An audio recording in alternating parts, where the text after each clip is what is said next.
नमस्कार मेरे हरियाणा वासी भाइयों बहनों। आज हम लोग हरियाणा आज में चर्चा करेंगे। जैसा हमको मालूम है कि कोरोना की लड़ाई ये तो लगातार जारी है। आज अगर ताज़ा आंकड़ों की मैं बात करूं तो हरियाणा में इस समय कुल 653 लोग कोरोना से प्रभावित हो चुके हैं, अर्थात पॉजिटिव टेस्ट केस आए हैं, जिसमें से 280 लोग रिकवर हो गए हैं। 365 लोग अभी भी अस्पताल में अपना इलाज करा रहे हैं। ये आंकड़ा हमें अपने आप में बहुत बड़ा लगता है, लेकिन फिर भी संतोष की बात यह है कि हरियाणा के सब तरफ, चाहे दिल्ली हो, राजस्थान हो, पंजाब हो, उत्तर प्रदेश हो, यहाँ स्थिति काफ़ी खराब है। चंडीगढ़ में भी एक जिले के बराबर क्षेत्र होने के बाद 125 संख्या से ऊपर हो गई है। हमको इन सब प्रदेशों से सावधान रहना है। हमने इसके लिए अपने जितने बॉर्डर्स हैं उन सबको सख्त किया है, सील किया है। बहुत आवश्यक व्यक्तियों को ही आने जाने के पास दिए जाते हैं। ये लड़ाई हमारी निरंतर कोरोना के विरुद्ध जारी है। इसमें हमने पूरे सख्त स्टेप भी उठाए हुए हैं। लेकिन जहां एक और कोरोना की लड़ाई लगातार चल रही है, वहीं लॉकडाउन फेज 3 में हमें अपनी आर्थिक गतिविधियां, अपनी औद्योगिक गतिविधियां, इसको भी ठीक करना ये आवश्यक है। गृह मंत्रालय की सूचनाओं के हिसाब से हम उसमें कुछ ढील दे रहे हैं। वो ढील रेड जोन में थोड़ा कम है, ऑरेंज और ग्रीन जोन में ढील कुछ ज़्यादा दी गई है। उस ढील के आधार पर बहुत से उद्योग शुरू हो चुके हैं और उन उद्योगों में अब काम शुरू हो गया है। अब ये बात हम धीरे धीरे आगे बढ़ रहे हैं और परिस्थितियाँ ऐसी हैं कि हमको बहुत सावधानी पूर्वक चलना पड़ रहा है। जैसा मैंने पहले भी कहा था कि कभी कभी ट्रैफिक में चलते हुए हम जब देखते हैं कि रेड लाइट आई है तो हम थोड़ा रुकते हैं और रुक करके देख करके आगे बढ़ते हैं।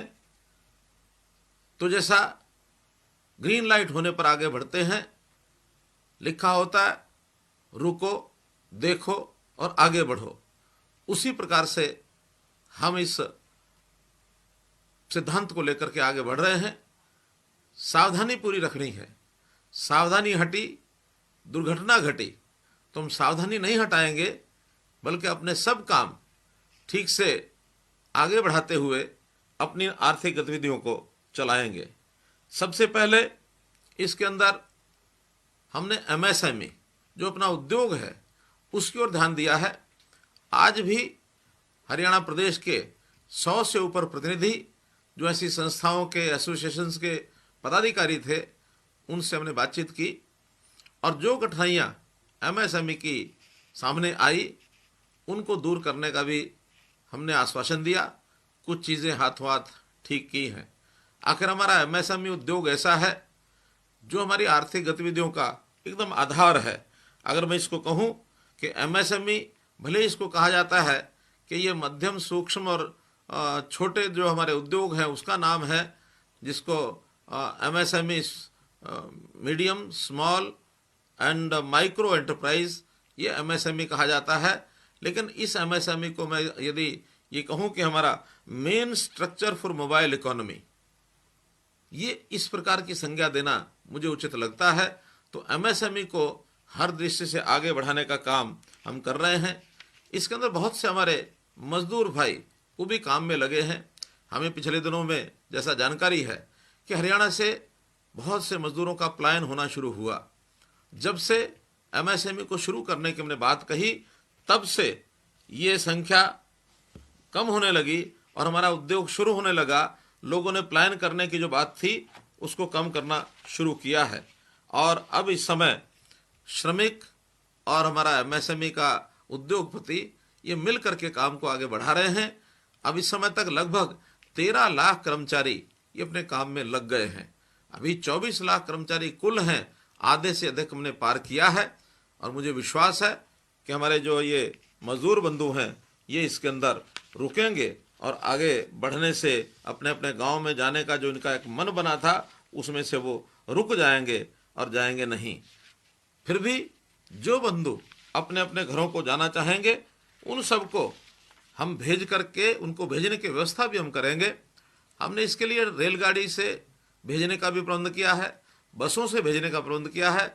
आने वाले 7 दिन में 100 ट्रेन से, चाहे वो बिहार के बंधु हों, चाहे मध्य प्रदेश के बंधु हों, चाहे पूर्वी उत्तर प्रदेश के बंधु हों, जहाँ दूर दूर स्टेट के लेबर के लोग यहाँ आए हुए हैं और वो जाना चाहते हैं, उनका रजिस्ट्रेशन हमने किया है। लगभग 6 लाख लोगों ने जाने की बात कही है। हमने एक एक, जैसा किसान को कहा एक एक दाना खरीदेंगे, ऐसा मजदूर को कहा है कि हम एक एक मजदूर की चिंता करेंगे। अगर वो यहाँ रुकेगा उसकी व्यवस्था करेंगे, और अगर यहाँ से जाना चाहेगा उसको अगले आने वाले 7 दिन में 10 दिन में सबको भेजने का प्रबंध करेंगे। किसी प्रकार की वो चिंता न करें।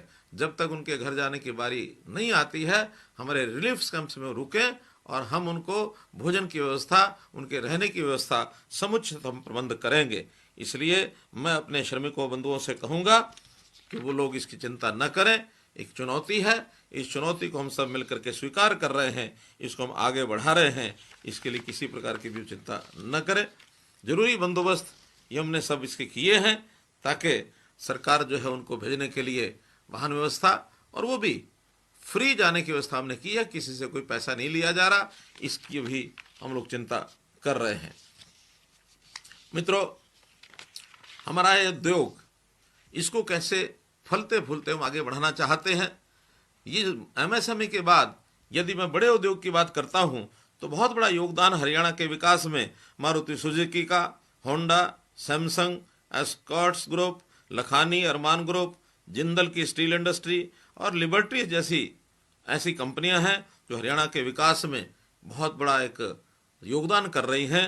मैं चाहूँगा कि ऐसे सब जो उद्योग हैं, बड़े उद्योग, वो भी अपने मजदूरों को, उनको साथ रख करके उनकी आवश्यकताओं की पूर्ति करते हुए ये सब काम करना शुरू करें, ताकि हमारा जो पहिया है प्रगति का वो फिर से वो काम कर सके। हमारा जो करनाल और कुरुक्षेत्र का चावल उद्योग है, पानीपत की हैंडलूम इंडस्ट्री है, जींद और पंचकुला की हैचरी इंडस्ट्री है, यमुनानगर प्लाईवुड इंडस्ट्री है, करनाल और बहादुरगढ़ का जूता उद्योग है, इनका भी अपना महत्व है। हरियाणा की ये सब शान है, इनको आगे बढ़ते हुए, और हम सब लोग देखना चाहते हैं किसी प्रकार की कठिनाई सरकार की ओर से नहीं आएगी, बल्कि सरकार इसमें सहयोग करेगी, ये लोग आगे बढ़ें। कोरोना महामारी में हमको मालूम है कि पूरी इंडस्ट्री ये एक परेशानी बनी है, कमर टूटी है, बल्कि कई बार तो कई तो ऐसे उद्योग जो बंद हुए हैं उनका जो बना हुआ उत्पाद है वो नहीं बिका है, रॉ मटेरियल अब उनका मिलना बंद हुआ है, मजदूरों की भी उनको कठिनाई आई है। खास करके जो रेड जोन है और जिसमें कंटेनमेंट जोन है, वहाँ औद्योगिक गतिविधियाँ वो कुछ प्रतिबंध जो लगाए हुए हैं, उन प्रतिबंधों के हिसाब से जहाँ कहीं खुलने की स्थिति आएगी हम खुलवाएंगे, और जहाँ ऑरेंज जोन और ग्रीन जोन है वहाँ पर उद्योग को ये चलाएं। किसी प्रकार की कठिनाई इनको हम नहीं आने देंगे। इसको आगे बढ़ाने के लिए निश्चित रूप से हर समस्या का हल कराना ये हमारा काम है। श्रमिकों की जो समस्या है उसके लिए एक बात मैं जोड़ना चाहूँगा कि जो लोग आज से कुछ दिन पहले अपने अपने घरों को चले गए हैं, ऐसे सब लोग भी अब वापस आने की स्थिति में उनकी इच्छा हो रही है कि लोग वापस आना चाहते हैं। अभी मुझे समाचार मिला है कि लगभग 1,10,000 लोग जो बिहार से, उत्तर प्रदेश से, उन्होंने भी वापस आने की अपनी बुकिंग कराई है। हमारे ऐप के ऊपर उन्होंने अपलोड किया है कि हम वापस जाने के लिए तैयार हैं, और वो यहाँ आकर के हमारा उद्योग चाहे गुरुग्राम का है, फरीदाबाद का है, रेवाड़ी का है, यमुनानगर का है, उन उद्योगों में आकर के काम करने के लिए तैयार हैं। ये अच्छा संकेत है। इसके लिए हम लोग आगे उनको बढ़ाने के लिए और एक पुरस्कार वापस ला करके उनको काम में लगाने के लिए तैयार हैं। वहीं पर एक जो विषय महत्वपूर्ण है कि जैसे दुनिया भर में कोरोना फैला, चीन से ये कोरोना शुरू हुआ। चीन में जो लोग इन्वेस्टर थे किसी भी देश के, उन सब लोगों ने अपना मन बनाया है कि वो भी दूसरे देशों में जाकर अपना काम करें। हमारी जानकारी है कि लगभग 1000 इन्वेस्टर ऐसा है जो चीन से इन्वेस्टमेंट को समाप्त करके दुनिया के दूसरे देशों में जाना चाहता है। इन लोगों के साथ हमारे संपर्क बने हुए हैं। हमने वीडियो कॉन्फ्रेंस के माध्यम से कुछ जो निवेश करता है उनसे बातचीत की है, और वो उन देशों में जैसे जापान है, अमेरिका है, कोरिया है, जर्मनी है, ऑस्ट्रेलिया और ताइवान, यहाँ के इन्वेस्टर सब चीन की बजाय और भारत में आना चाहते हैं। भारत में विभिन्न प्रदेशों में जाने की उनकी इच्छा हो सकती है, लेकिन हरियाणा में चूँकि हमने एक वातावरण अच्छा बनाया है, ईज ऑफ डूइंग बिजनेस का एक वातावरण यह बना है जहाँ दुनिया के सब देश इसमें कंपटीशन कर रहे हैं, वहाँ हरियाणा भारत में भी कंपटीशन कर रहा है कि हमने ईज ऑफ डूइंग बिजनेस में अपने देश में जो हमारा 2014 में 16वां स्थान था उसको हमने सुधारा है, ठीक किया है, और अब हम तीसरे स्थान पर पायदान पर आकर खड़े हुए हैं। हमने देश के अंदर अपना स्थान अच्छा बनाया है। इसलिए जितना भी दुनिया का इन्वेस्टर है या अपने देश का इन्वेस्टर है वो हरियाणा में आना चाहता है और हरियाणा में आकर के निवेश करना चाहता है। हमने उनके लिए अपनी सब रास्ते बनाए हुए हैं, जो कठिनाइयाँ उनको दूर करने के लिए हमने सारी बातें उनसे जो की हैं। 60 कंपनियों ने हरियाणा में अपनी जो रुचि दिखाई है उनके लिए हम लोग तैयार हैं। हमारी जो एजेंसियां हैं, इन्वेस्ट इंडिया, जेट्रो, कोटरा, USIBC, USIPS, USISPF, IGGC, enterprise Singapore इत्यादि, ये जो सब ऐसी एजेंसीज हैं जो उद्योग लगाने के लिए, हरियाणा में उद्योग लगाने के लिए उन लोगों से बातचीत कर रहे हैं और हम उनका स्वागत करेंगे। हरियाणा में हमने योजना बनाई है कि अभी तक जो उद्योग हमारा कुछ जिलों के अंदर सीमित है वो पूरे हरियाणा के अंदर फैले। पूरे हरियाणा में फैलने के लिए एक क्लस्टर योजना भी हमने बनाई है ताकि सभी 22 जिलों में कोई ना कोई उद्योग वहाँ जाए और इन्वेस्टमेंट करने के लिए व्यक्ति वहाँ आए। हम सब प्रकार की सुविधाएं, इंफ्रास्ट्रक्चर की, सड़क की व्यवस्था, रेल की व्यवस्था, जो योजनाएं आगे आवश्यकताएं होंगी उसका सब काम पूरा करेंगे। इन 22 जिलों के अंदर विशेष तौर पर गुरुग्राम, फरीदाबाद, रेवाड़ी, सोनीपत, ये जिले ऐसे हैं जहां पहले से उद्योग अपना पर्याप्त मात्रा में पहले चलता है। शेष जिलों में जैसा मानो सिरसा, यहाँ हमारे कृषि खाद्यान्न की अच्छी उत्पाद होता है, तो वहाँ फूड प्रोसेसिंग के यूनिट्स, खाद्य और इस प्रकार के जो यूनिट्स हैं संस्करण के, और साथ ही टेक्सटाइल इंडस्ट्री, कपड़ा और वस्त्र, इसके लिए हम योजनाएं बनाएंगे कि ये क्लस्टर वहाँ पर खड़ा हो। इसी प्रकार फतेहाबाद में food and agro industry, iron steel industry, Jind में एग्रो एंड फूड इंडस्ट्री अर्थात खाद्य आधारित जो कृषि आधारित खाद्य सामग्री तैयार करने के लिए इंडस्ट्री, आयरन स्टील, हिसार में आयरन स्टील का पहले से अच्छा उद्योग है, उसी को बढ़ावा दिया जाएगा। भिवानी में खाद्य आधारित और टेक्सटाइल, क्योंकि भिवानी में टेक्सटाइल का पहले से उद्योग है, इसको और बढ़ावा दिया जाएगा। महेंद्रगढ़ में क्योंकि सरसों का वो क्षेत्र है, ऑयल मिल्स बहुत हैं, वहाँ ऑयल मिल्स को बढ़ाया जाएगा। ऑटो कंपोनेंट्स, इनको बढ़ाया जाएगा। रेवाड़ी में ऑटो कंपोनेंट्स, टेक्सटाइल, इसको बढ़ावा दिया जाएगा। नूह में रसायन और केमिकल, रसायन अर्थात फार्मास्यूटिकल और केमिकल्स, इस इंडस्ट्री को बढ़ावा दिया जाएगा। यमुनानगर पहले से प्लाईवुड हमारी फैक्ट्री और साथ में स्टील की फैक्ट्रियाँ ये भी उपलब्ध हैं, इसी को बढ़ावा दिया जाएगा। अम्बाला में वैज्ञानिक उपकरण, साइंटिफिक इंस्ट्रूमेंट्स, इसको बढ़ावा दिया जाएगा। पंचकुला ITS, इसको हम लोग आगे लेकर के चलने की स्थिति में हम आएंगे। कुरुक्षेत्र पेपर मिल और एग्रो एंड फूड अर्थात कृषि आधारित, खाद्य आधारित ये उद्योग लगाए जाएंगे। पानीपत में टेक्सटाइल पहले से चल रहा है, एग्रो एंड फूड इसको हम आगे बढ़ाएंगे। इसी प्रकार सोनीपत एग्रो, फूड और ऑटोमोबाइल कंपोनेंट्स, इसके लिए कार्य किया जाएगा। झज्जर में फुटवियर, खास करके बहादुरगढ़ में इसको और विस्तार दिया जाएगा। फरीदाबाद में auto components, construction and engineering, agro and food, इन चीज़ों को आगे बढ़ाया जाएगा। रोहतक में इंजीनियरिंग यूनिट्स, पहले से भी ये यूनिट्स काफ़ी हैं और इनको आगे बढ़ाने का काम किया जाएगा। Gurugram automobile, auto component IT, ITS, electrical, electronics, engineering, इसमें काम किया जाएगा। Karnal agro and food, packaging, pharmaceutical, इसके अंदर इसका उपयोग किया जाएगा। चरखी दादरी, ऑयल मिल्स, इस काम को किया जाएगा।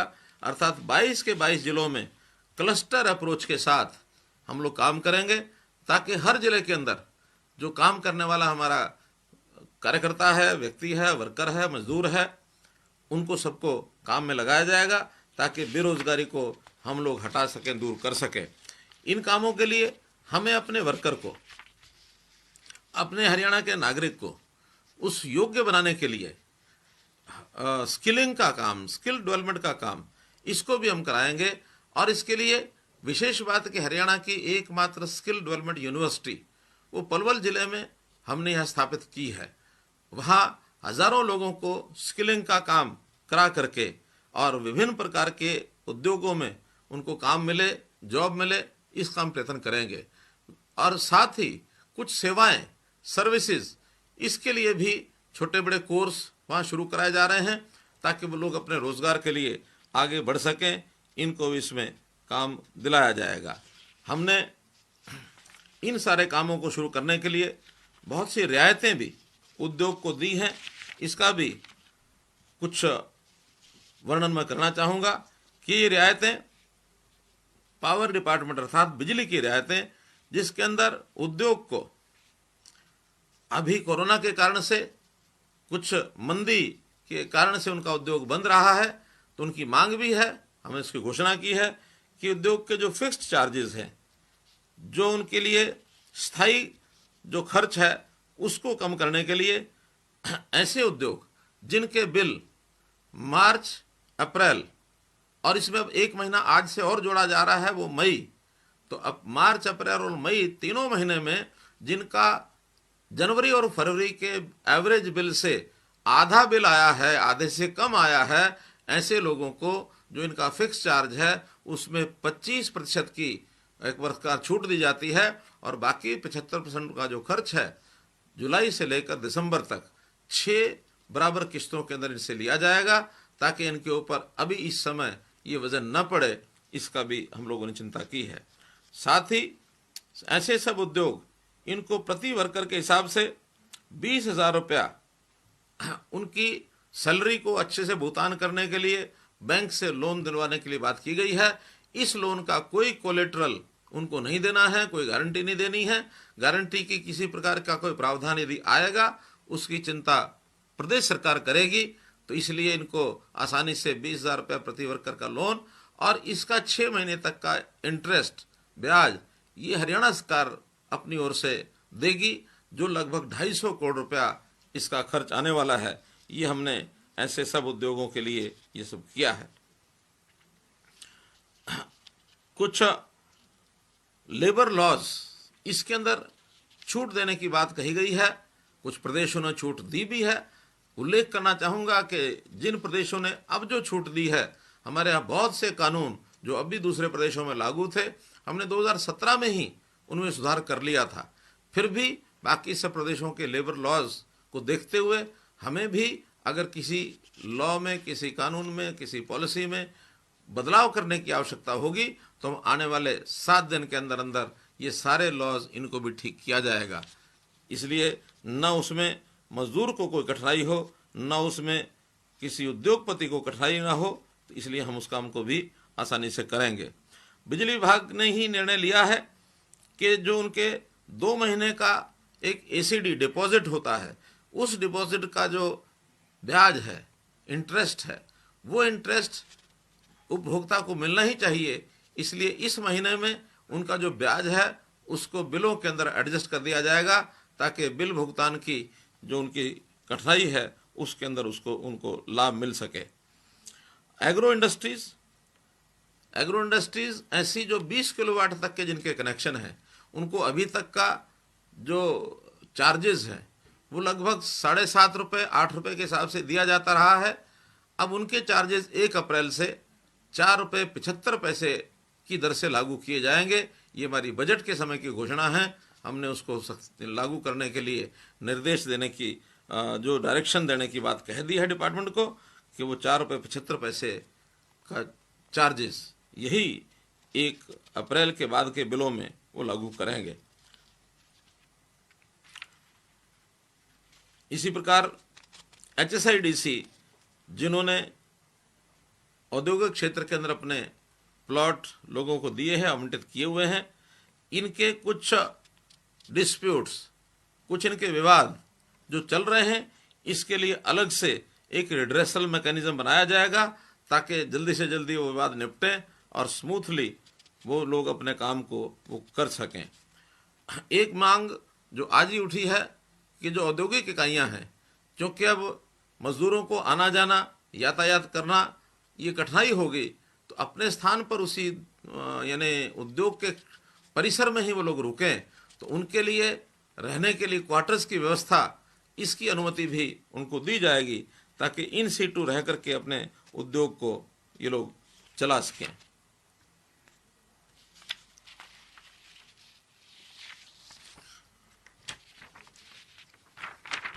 मित्रों,